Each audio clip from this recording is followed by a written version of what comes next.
Baik.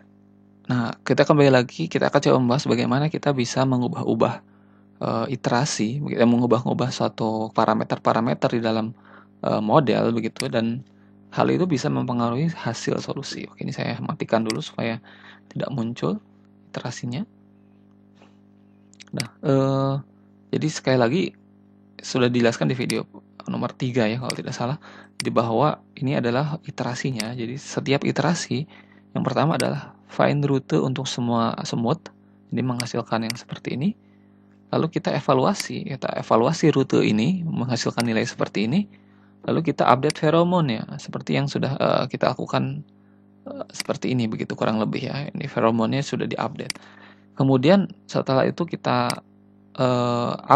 update array dari setiap solusi, sehingga kalau kita misalnya ada 100 solusi, maka ini adalah solution untuk ke 100 iterasi begitu, dan ini adalah performance untuk 100 iterasi, dan ini adalah best performance untuk setiap 100 iterasi. Oke. Nah, yang akan kita lakukan sekarang adalah kita akan coba melakukan di run programmingnya, kita coba. Ya, ini adalah hasilnya. Jadi iterasi kita lihat dalam setiap tahapannya ini berubah-ubah terus naik turun ya. Sampai akhirnya di ujung tetap mendapatkan nilai terbaik adalah 31. Dan sedangkan ini adalah untuk nilai best-nya begitu ya. Best performance-nya tetap tentu disimpan angka yang terbaik saja. Jadi dia meskipun dia ada satu titik di mana dia memburuk, jadi jaraknya jauh, tapi dia tetap menyimpan yang terbaik saja. Itulah untuk fungsi dari best performance array. Kemudian ini adalah rute akhirnya, begitu ya. Nah, memang rute ini kita lihat di sini masih agak banyak perubahan, ya. Kemudian di sini ini adalah tadi pergerakan rute, dan ini nilai feromonnya. Pergerakan evaluasi dari rute. Nah, yang penting mungkin yang perlu dipahami adalah satu hal yang bisa kita kendalikan juga, itu adalah pheromone factor dan visibility factor, kemudian evaporation rate. Nah, mungkin satu hal kalau pengalaman saya ketika menerapkan ini, satu hal yang cukup penting adalah evaporation rate. Ya, jadi seberapa cepat sirnanya feromon, di mana feromon itu menjadi petunjuk. Jadi kalau evaporation rate itu 0,1, artinya nanti akan ada muncul di sini ya, 1 min E itu di sini. Sebentar. Oke. Ya, ada satu yang terlewat ya, saya lupa menjelaskan fungsi ini, bahwa ini ada update feromon.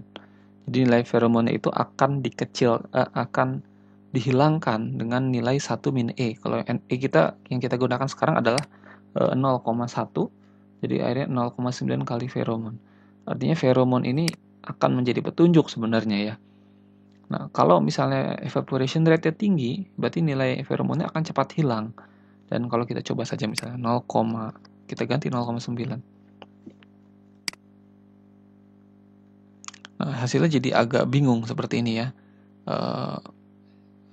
Memang tetap optimal angkanya 0,9. Oke, kadang seperti ini juga. Oke, nah, jadi ini perubahan-perubahan yang bisa kita gunakan, dan kemudian ini alpha dan beta ini juga menjadi indeks yang bisa kita atur. Ini pheromone factor alpha, dan beta ini adalah visibility factor.